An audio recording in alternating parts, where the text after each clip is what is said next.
Hello everyone and welcome to another Minecraft update for Minecraft 1.20.2, not 1.21.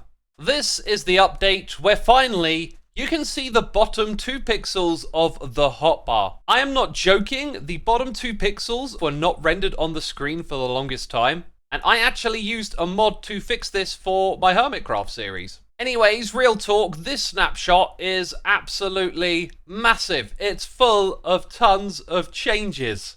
And big changes to villager trading and wandering traders is actually hidden behind the experimental option. This means when you're creating a new world, you need to enable this by going into experiments and enabling the villager trade rebalance. So that's what we're going to talk about first, because these changes may not actually be for 1.20 or 1.20.1. They're currently just experimental. And this means that Mojang want your feedback, they want to hear your thoughts, and there's a link that I'll provide in the description box down below to the feedback website where you can give them your thoughts about the rebalanced villager trading. But now, let's find out what's actually changed. So, Librarian book trading has been changed in a rather big way. A lot of players considered the previous system to be broken because it worked on giving you a random enchantment from each trade, so you wouldn't have to do any work to get like mending or a powerful enchantment, and you could abuse this, have a ton of librarians, and farm all the best enchants in the game. So to address this, there are now enchantments that you can't get from trading with the librarians. Soul Speed and Swift Sneak were already unavailable. Of course, Soul Speed you get from bartering with piglins, and the Swift Sneak from the Deep Dark. Enchantments related to fishing have been removed, as well as the trident and the crossbow. So you'll have to go back to getting enchanted drops from mobs or use the good old enchanting table. And let's not forget that you can enchant books directly, as well as the item with the intended enchantment. So less books are available from the librarians, but the books that you will get will be biome dependent. And there are actually only 4 different enchantments you can unlock per biome. We got Thorns, Fire Protection, Infinity, and then the top tier one, which is Efficiency. Mojang have kindly provided us with this spreadsheet to clearly communicate what's available in each biome type. There is Desert, Jungle, Plains, Savanna, Snow, Swamp, and Taiga. And the special book is the top tier trade: Efficiency, Unbreaking, Protection, Sharpness, Silk Touch, Mending, and Fortune. These are the trades that you only get when your villager is at the top level with the diamond badge, that is the master level. And note that this is efficiency 3 and not efficiency 5. This could make things rather expensive, as you have to combine those books together to get the higher levels. The other 3 trades are actually randomized, and I did this with 5 different villagers just to kind of confirm the information that we had been given. So with all of these normal books, you can get them up to their fullest level. I'd also note that looting is a really good enchantment not locked behind that special book category. And there does seem to be a little bit of theming with Frostwalker and Aqua Infinity being for snow, and then in the desert you can get Fire Protection. Now it's really important to note that 2 of those biomes, one of them being the jungle, do indeed have their own villager types with their custom skins. But this might not be intuitive to a lot of players, as villages do not actually generate in the swamp or the jungle biome. For the most part, I think this rebalance is actually really quite good. It gives value to some of the other systems like enchanting and getting your enchants from drops. It encourages the player to explore the world and find different biomes. But when it comes to creating your own village and getting villagers to breed and creating a librarian, it feels like it gets a little bit technical at this point when it comes to the enchantments that you would get from the jungle and swamp biome. So maybe, just maybe, this could be a great opportunity to add 2 new village types to the game. So what do you think? Leave a comment down below. And let's not forget that making the best tools and weapons with these books may not be the way to do it moving forward because of XP. So when we combine these together, you're going to see that the XP cost will rack up quicker than before. So Fortune 2 is the highest level you can get for that enchantment. Same goes for Unbreaking as well. And in order to keep these costs low, we want to put that one first and Mending second. Do you know what? It looks like this might actually be doable. Yeah, kind of pricey. 17. It's more than before, but it's still possible. Oh wait, yeah, it goes up another level. 31. Yikes. And you can rename it for another level, and you can indeed create that in survival. And if that was intentional to make it that many levels, I think that's actually really well balanced. Next up, we need an igloo, and it just happens to be next to the new cherry blossom biome. It's down here that you can find the tutorial for curing a zombie villager. And if you ask me, there should be more things like this in the game, where you can discover the items that you need to do the activity at the location. Now, what you may not know, when you cure a zombie villager, you'll actually bring its trading prices down. So you can get a discount on trades each time that you do this. And the problem was you could do this over and over again. This is because once a villager is cured, you can reinfect it using another zombie. And then you repeat the process. And this leads to trades like a mending book for just a book and a single emerald. And I think it's pretty hard to argue that that's not abusing the system when it comes to getting your hands on these books. And I think the last piece of the puzzle is now just to get rid of those overpowered raid farms that let you get a stupid amount of emeralds to hand. And next up in villager rebalancing, it's the turn of the Wandering Trader. There's a bunch of them around here because I've just been confirming the trades that have been communicated to us. So you can now sell things to the Wandering Trader. All of these items here will be traded for these amount of emeralds, and they can all be traded once. There is an exception. Logs can be traded 4 times, 1 emerald for 8, and that's actually any type of log. For example, this one has both the oak log and the cherry log. Then between 6 and 20 emeralds, you can get an iron pickaxe with a random enchant, and lastly, you can buy the invisibility potion, which makes a lot of sense. That's because they drink these potions at nighttime. And then I guess they drink milk buckets in the day. The other thing to mention is all of their previous trades are still intact and the prices of them have actually been reduced. So the Wandering Traders are now a little bit more useful. Now, I mentioned it before, but I'll remind you, Mojang are looking for feedback on all of this. You can find the link to the website in the description box down below. Well, okay then, it's that part of the video where I encourage you to subscribe to the channel if you're enjoying the snapshot coverage, because there'll be more snapshots in the future, and I'm of course going to be covering them. And right now you're probably wondering, what on earth am I up to? We are removing blocks at the bottom of the world, and what you'll probably notice is that there is a lot more diamond ore down here. As it says here on the website, the amount of diamond ore has been increased at the deepest parts of the world. They want to make mining for diamonds at the deep slate level more rewarding. And looking into the game code, I found this new entry for how diamond ore will be generated into the world. But I couldn't really make heads or tail of this to give you an actual number on how much this has increased by. But just by flying around here and having a look at the diamonds compared to redstone, it almost feels like there's more of them than redstone, or it's pretty even. Either way, it's very clear that this has had a big buff.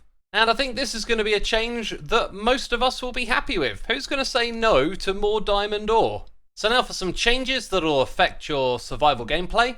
Shulker boxes can have redstone power running through them, but when you open the box, this actually stops the power running through. And the change is that this didn't update an observer. So now you'll see that the observer actually updates twice, both when we open this thing and when we close it. The camel, sniffer, frog, and goat could be attacked by the player and then nerfed with a lead to stop them panicking. So the frog is punched, it goes into panic behavior. Normally a lead would nerf that, but now it won't. The chorus flower plant found in the end dimension will no longer support hanging signs. You used to be able to place this off the side of these blocks, but that is no longer possible.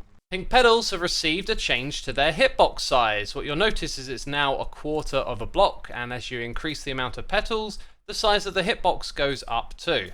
When it comes to crafting recipes, fences and fence gates of the bamboo type were not grouped with the other wood types. There were also some issues with the texture of the bamboo fence gate, which have been fixed, so this is slightly different than before. And hitboxes have a new addition, specifically for when one mob is riding another. If I activate this, you can see there's now this yellow little box here at the point of contact. This is known as the attachment point. Do you notice something different about me here? Yes, my character render no longer goes outside of the black box. In the past, it was entirely possible to do silly things like this. Now you will be contained to the black box. There is a new attribute in the game known as generic max absorption. This relates to the absorption hearts that you can get from eating a golden apple. It will allow an entity to have its own definition of the maximum amount of hearts it can have here. Next up, Sculk Sensors.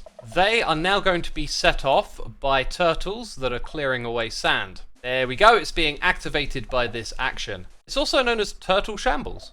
Other Sculk Sensor additions include when a camel sits up or sits down on the ground. Their ability to dash will also set the Sculk Sensor off. A witch drinking a potion will also activate the Sculk Sensor. And last of all, a Totem of Undying being activated. All these events now activate the Sculk Sensor. Creative mode changes include the ability to waterlog a barrier block. It should be noted though that survival interactions like a dispenser cannot interact with the barrier block. But let's just double check that. Yep, doesn't work.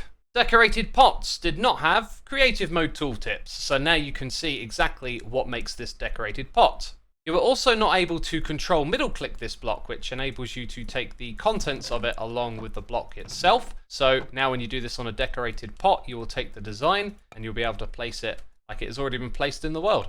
The pig step record was apparently incorrectly placed in this list, maybe because it's obtained from the Nether. It's now at the end of the list. The game rule random tick speed will now affect the accumulation of snow layers when it's snowing, as well as water freezing into ice in a snowy biome. So if this is set to 0, neither of those events will happen. There are a bunch of new block tags as well for various parts of the game. And lastly, in the telemetry data screen, there is now a link to the Microsoft privacy statement. This next change isn't exclusive to the snapshot, but I wanted to include it. We have a Minecraft launcher change regarding realms. So for both the Bedrock edition and the Java edition of Minecraft, there is a new tab inside of the launcher for realms. And when you go over here, you're actually able to see the realms that you have linked to your account. And you can click on play and launch straight into the realms from the launcher itself. This will boot up the game as you might expect and take you directly into your realm. Obviously, I haven't actually set mine up yet. I was just gifted this realm so I could show you it in a video. With that out of the way, let's get back to the snapshot because, once again, it's an absolutely massive one. But a lot of these changes are indeed very technical under the hood of the game stuff. So I'm going to explain these things in a way that's relative to the average player. And if you're one of the people who really gets into the weeds of the technical changes, then you know where to go. The article is linked in the description box down below. So let's go ahead and actually log back into this world because I just logged out. And then I'm going to open up my chat and press upwards to see what were the last commands that I actually typed into the chat. As you may know, this stuff is usually lost when you exit a world. So it's here inside of your game folder that you can find this new file, command history. And this has the last 50 commands that you've typed into chat. The thing is, I don't know how it knows what world this is linked to. So I'm quickly just going to go ahead and create a new world. Oh, that's interesting. Look, it carries across multiple worlds. I could see that being both very useful and occasionally confusing, especially if you're like trying to teleport around the wrong world. Next, we have chunk sending optimization. Again, under the hood stuff that should make performance better for players who have weaker internet connections. So fingers crossed you'll see a difference in the future.